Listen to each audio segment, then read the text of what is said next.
আইন উপদেষ্টা আসিফ নজরুল নিজস্ব ফেসবুক পোস্টে লিখেছেন, আজ ভারতের আগরতলায় বাংলাদেশের সহকারী হাইকমিশন তছনছ করা হয়েছে। বাংলাদেশের পতাকায় অগ্নিসংযোগ করা হয়েছে। হিন্দু সংঘর্ষ সমিতি নামে একটি সংগঠনের সদস্যরা এই ন্যাক্কারজনক ঘটনা ঘটিয়েছেন। প্রশ্ন করি, এই ঘটনা মুসলিম সংঘর্ষ সমিতি নামের কোনো সংগঠন বাংলাদেশে করলে কেমন আক্রমণাত্মক প্রচারণায় মেতে উঠত ভারত? আগরতলায় বাংলাদেশি হাইকমিশনে হামলার ঘটনায় বিক্ষুব্ধ বাংলাদেশ।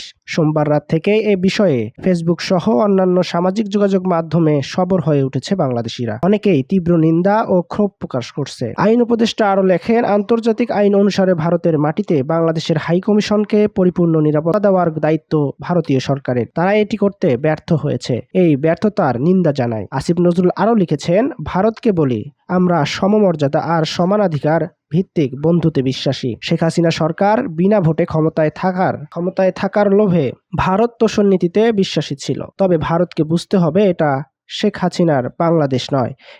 এই বাংলাদেশ স্বাধীন, সার্বভৌম ও আত্মমর্যাদাশীল। এই বাংলাদেশ নির্ভীক একটি তরুণ সম্প্রদায়ের। জন্ম নিউজ 24 ঢাকা।